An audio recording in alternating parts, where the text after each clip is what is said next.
السلام علیکم ورحمۃ اللہ وبرکاتہ۔ خبر حدیثوں میں جس کی آئی ہے، اب وہی زمانہ آ رہا ہے۔ زمیں بھی تیور بدل رہی ہے، فلک بھی آنکھیں دکھا رہا ہے۔ ہم جس دور میں جی رہے ہیں، یہ دور، یہ زمانہ، یہ وقت اموات کی کثرت کا زمانہ ہے۔ پیارے آقا جناب رسول اللہ صلی اللہ علیہ وسلم نے اس امت کو آگاہ کر گئے، خصوصاً ایمان والوں کو، کہ قیامت سے پہلے ایسی نشانیاں پیش آئیں گی، ایسی علامتیں پیش آئیں گی جس کو دیکھ کر تم سمجھ جانا کہ اب قیامت قریب ہے۔ کچھ علامتیں چھوٹی ہیں، کچھ علامتیں بڑی ہیں، جن کو علامت صغریٰ اور علامت کبریٰ کہتے ہیں۔ تو پیارے آقا جناب رسول اللہ صلی اللہ علیہ وسلم نے جتنی بھی علامت صغریٰ بتائی ہیں، کچھ 72 سے زیادہ ہے۔ علماء فرماتے ہیں کہ تمام علامتیں اب اس دور میں پوری ہو چکی ہے۔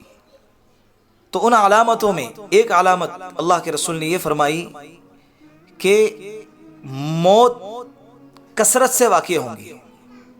ابھی ہم دیکھ رہے ہیں، صبح سویرے جب اٹھتے ہیں، انٹرنیٹ پہ، سوشل میڈیا پہ جب جاتے ہیں، فیس بک اور واٹس پہ جب جاتے ہیں، تو دیکھتے ہیں کہ کسی نہ کسی کی موت کی خبر ضرور سامنے آتی ہے، کہ فلاں کے والدہ کا انتقال ہو گیا، فلاں کے والد کا انتقال ہو گیا، فلاں کے بیٹے کا انتقال ہو گیا، فلاں کے بھائی کا انتقال ہو گیا، فلاں کے شوہر کا انتقال ہو گیا۔ الغرض روزانہ موتوں کی خبر سامنے آتی ہے۔ مرد بھی جا رہے، بچے بھی جا رہے، جوان بھی جا رہے، بوڑھے بھی جا رہے، عورتیں بھی جا رہی ہیں، عالم بھی جا رہے، جاہل بھی جا رہے، مالدار بھی جا رہے، غریب بھی جا رہے۔ روزانہ کثیر تعداد میں لوگوں کی دنیا سے جانے کی خبریں سامنے آتی ہیں، اور ہمیں بھی جانا ہے۔ دنیا میں کوئی رہنے کے لیے نہیں آیا ہے، یہ دنیا گزرگاہ ہے، یہاں کوئی ہمیشہ رہنے کے لیے نہیں آیا ہے۔ صرف ایک ایسی ہستی ہے، ایک ایسی ذات ہے جو ہمیشہ باقی ہے اور ہمیشہ باقی رہیں گی۔ کل من علیہا فان ویبقا وجہ ربک ذو الجلال والاکرام۔ صرف اللہ کی ذات ہے جو باقی رہیں گی، ورنہ اللہ کے علاوہ ساری مخلوق فنا ہو جائیں گی۔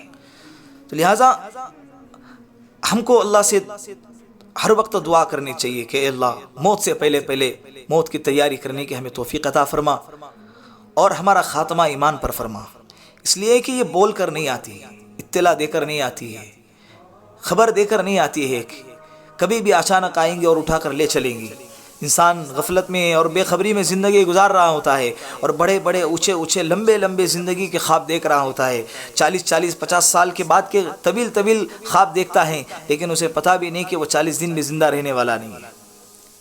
کسی نے کہا ہے نا کہ ایک بازار میں ایک دلہا شادی کا جوڑا خریدنے جب جاتا ہے تو فرشتے اس کو دیکھ کر ہنستے ہیں اور آپس میں کہتے ہیں کہ یہ جو اپنے نکاح کا جوڑا خریدنے بازار میں آیا ہے، اسے تو خبر بھی نہیں ہے کہ اسی بازار میں اس کے کفن کا کپڑا بھی آ چکا ہے۔ اللہ ہم سب کی حفاظت فرمائے، اور اللہ رب العزت ہمارا خاتمہ آسانی سے ہو اور ایمان پر ہو، اس کے ہمیں کوشش اور فکر کرنی چاہیے۔ تو لہٰذا ابھی لاک ڈاؤن کا جو زمانہ چل رہا ہے، بہت ساری کثرت سے موتوں کی خبریں آتی ہیں۔ ایک صاحب نے مسئلہ پوچھا ہے کہ ہمارے علاقے میں ایک عورت اور 3 نابالغ لڑکیاں اور 3 نابالغ لڑکے ایک ساتھ، یہ 7 لوگ فوت ہو گئے۔ جنازے کی نماز پڑھائی گئی تو سب کو ایک ساتھ بغیر ترتیب کے رکھا گیا، اور ایک ہی جنازے کی نماز سب پر پڑھائی گئی۔ تو اس نے مسئلہ پوچھا ہے کہ جنازے کی نماز، اگر جنازہ ایک سے زیادہ ہو تو اس کو کس طرح سے رکھیں گے، ہم امام کے سامنے کس حیثیت سے رکھیں گے، اس کے رکھنے کا طریقہ کیا ہے، اس کے رکھنے کی شکل کیا ہے، اور کیا ایک نماز سب کے لیے کافی ہو جائیں گی، یا سب جنازوں کے لیے الگ جنازے کی نماز پڑھنی پڑیں گی؟ تو یہ 2 باتیں ہیں۔ تو انشاءاللہ یہ مسئلہ میں آج آپ کے سامنے بیان کرتا ہوں۔ یہ مسئلہ بھی بڑا نازک ہے، ضروری ہے، لہذا آج اس کو ہم سمجھیں گے۔ میں آسان کر کے آپ کے سامنے اس کو سمجھانے کی کوشش کرتا ہوں۔ گجرات کے ایک مفتی ہے جن کا نام ہے مفتی عبدالرحیم صاحب لاجپوری رحمۃ اللہ علیہ۔ اللہ ان کے قبر کو نور سے بھر دے، اللہ ان کی مغفرت فرمائے، اللہ ان کو غریق رحمت کرے، اللہ ان کا فیض ہمیں بھی نصیب فرمائے۔ انہوں نے اپنی کتاب میں لکھا ہے اس مسئلے کے جواب میں کہ جب جنازہ ایک سے زیادہ ہو تو اس کی شکل کیا رہیں گی، وہ جنازوں کے رکھنے کی ترتیب کیا رہیں گی۔ تو تو جواب یہ سمجھ لے کہ ان تمام جنازوں کی ایک ہی نماز پڑھی گئی تو اس میں کوئی حرج نہیں ہے. سارے جنازوں کو ایک ساتھ اگر رکھا جائے اور ایک ہی امام نے ایک ہی نماز پڑھا لی تو ایک ہی نماز تمام جنازوں کے لیے کافی ہو جائیں گی. جنازی کی نماز کی دعا: اللہم اغفر لحینا و میتنا و شاہدنا و غائبنا و صغیرنا و کبیرنا و ذکرنا و انثانا، اللہم من احییتہ منا فاحی علی الاسلام ومن توفیتہ منا فتوفہ علی الایمان. مرد، عورت، چھوٹے بڑے سب شامل ہو جاتے ہیں اس دعا میں.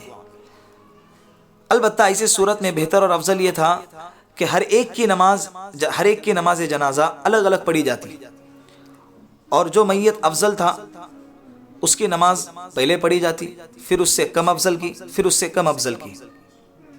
سب جنازوں کی نماز ایک ساتھ پڑھی جائے تو ضروری ہے کہ سب جنازوں کی نیت کی جائے.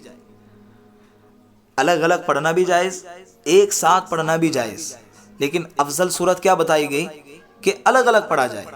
4-5 جنازے ہیں تو سب کی جنازے کی نماز بھی الگ الگ پڑھ سکتے ہیں، لیکن اس کی شکل کیا رہیں گی، اس کی صورت کیا رہیں گی کہ جو سب سے 5 جنازوں میں جو سب سے افضل ہیں تقوی کے اعتبار سے، علم کے اعتبار سے، بزرگی کے اعتبار سے، اگر سب سے افضل ہیں تو سب سے پہلے اس کی جنازے کی نماز پڑھائی جائے، پھر اس سے کم جو افضل ہیں اس کی جنازے کی نماز پڑھائی جائے. لیکن جو دوسری شکل کہ سارے جنازے ایک ساتھ رکھے جائیں اور ایک ساتھ ایک ہی جنازے کی نماز پڑھی جائے تو یہ صورت بھی جائز ہے. تو ایسی صورت میں امام کے لیے ضروری ہے کہ تمام جنازوں کی نیت کی جائے. اگر جنازے مختلف ہوں، یعنی کچھ مرد ہیں، کچھ عورتیں ہیں، کچھ بچے ہیں، جیسے کہ اس مسئلے میں ہے عورت ہے، نابالغ بچے بچیاں ہیں، تو جنازے رکھنے کی کیا شکل ہوں گی، جنازہ کس ترتیب سے رکھا جائے گا. تو اس کو سمجھے کہ جنازہ اس شکل میں، اس صورت میں جو ہے رکھنے کے 3 طریقے ہیں. 3 طریقے سے ہم جنازے کو رکھ سکتے ہیں. اللہ کا کرم کہ اللہ نے ہمارے لیے آسانی فرمائی ہے. جو شکل ہم کو آسان لگتی ہے، جو شکل ہم کو بہتر لگتی ہے، جگہ کی وسعت کے اعتبار سے، جگہ کی تنگی کے اعتبار سے ہم وہ شکل اختیار کریں گے. تو وہ تینوں شکلیں انشاءاللہ آج میں آپ کے سامنے پیش کرتا ہوں. خود بھی سمجھے اس کو اور دوسروں تک پہنچائے تاکہ امت اس سے نفع اٹھائے اور امت کے سامنے ایک مسئلے کی وضاحت ہو جائے. تو پہلی صورت، پہلی شکل یہ ہے کہ سب جنازوں کو دائیں طرف سے، رائٹ طرف سے رکھا جائے. یعنی پہلا جنازہ دائیں طرف رکھے، پھر دوسرا جنازہ پہلے جنازے کے پیر کے نیچے رکھے. مثلا پہلے مرد کا جنازہ رکھے، اس کے بعد اس کے پائتی پر نابالغ بچے کا جنازہ رکھے، اور اس نابالغ بچی کے پائتی پر عورت کا جنازہ رکھے، اور اس عورت کے پائتی پر نابالغ بچی کا جنازہ رکھے، لڑکی کا. اور امام سب سے افضل کے پاس کھڑا ہو، یعنی سب سے مقدم میت کے پاس کھڑا ہوں گا، سب سے پہلی والی میت کے پاس، کیونکہ ان جنازوں میں وہی میت سب سے افضل ہے، اور افضلیت کی وجہ ہی سے اس کو مقدم رکھا گیا ہے. اسکرین پہ آپ کے سامنے جنازوں کی ترتیب بھی دکھائی گئی ہے، اس کو دیکھے کہ سب سے پہلے مرد کا جنازہ رکھا ہے، پھر اس کے نیچے نابالغ بچے کا جنازہ رکھا ہے، پھر اس کے نیچے عورت کا جنازہ رکھا ہے، پھر اس کے نیچے نابالغ بچی کا جنازہ رکھا ہے. امام مرد کے سامنے کھڑا رہے گا. یہ ہو گئی پہلی شکل. دوسری صورت، دوسری شکل، دوسرا طریقہ جنازے کا، جب ایک سے زیادہ جنازے ہوں، سب جنازے امام کے سامنے ایک کے بعد ایک اس طرح رکھے جائے کہ امام تمام جنازوں کے سینوں کے مقابل ہو. اولاً مرد کا جنازہ، اس کے بعد نابالغ بچے کا جنازہ، اس کے بعد عورت کا، اور اس کے بعد نابالغ بچی کا جنازہ. یہ صورت پہلی صورت سے افضل ہے، اولا ہے، بہتر ہے. لیکن کہیں اگر جگہ نہیں ہے، جگہ کی تنگی ہے، تو اس صورت میں پہلے والی صورت پر ہی عمل کرنا بہتر ہے. تو یہ دوسری صورت بھی اسکرین پہ دکھائی گئی کہ پہلے امام کھڑا ہوں گا، امام کے سامنے مرد کا جنازہ ہوں گا، پھر مرد کے آگے نابالغ بچے کا جنازہ ہوں گا، پھر نابالغ بچے کے آگے عورت کا جنازہ ہوں گا، عورت کے آگے نابالغ بچی کا جنازہ ہوں گا. یہ دوسری شکل ہے. تیسری صورت یہ بھی جائز ہے کہ پہلے جنازے کے بعد دوسرا جنازہ تھوڑا نیچے ہٹا کر اس طرح رکھا جائے کہ دوسری میت کا سر پہلی میت کے کندھے کے پاس ہو، اور تیسری میت کا سر دوسری میت کے کندھے کے پاس ہو، اور چوتھی میت کا سر تیسری میت کے کندھے کے پاس ہو، یعنی سیڑھی کی طرح، جس کی صورت بھی اسکرین پر دکھائی گئی کہ امام کے سامنے مرد کا جنازہ ہے، مرد کے سینے کے پاس نابالغ بچے کا جنازہ ہے، نابالغ بچے کے سینے کے پاس عورت کا جنازہ ہے، اور عورت کے جنازے کے پاس نابالغ بچی کا جنازہ ہے۔ اور سب جنازوں کے لیے جو دعا شروع میں پڑھی گئی اللہم اغفر لحینا الی آخرہ، وہ دعا کافی ہے۔ اس کے اندر نابالغ بچے بھی آ گئے، نابالغ بچیاں بھی آ گئی، مرد بھی آ گئے، عورتیں بھی آ گئی۔ اس میں ایک اور مسئلہ ایڈ کرتے ہیں کہ اگر جنازوں میں کوئی جنازہ ایسا ہے جو خنثی کا جنازہ ہے، یعنی مخنث کا جنازہ ہے، تو اس کو کہاں رکھیں گے؟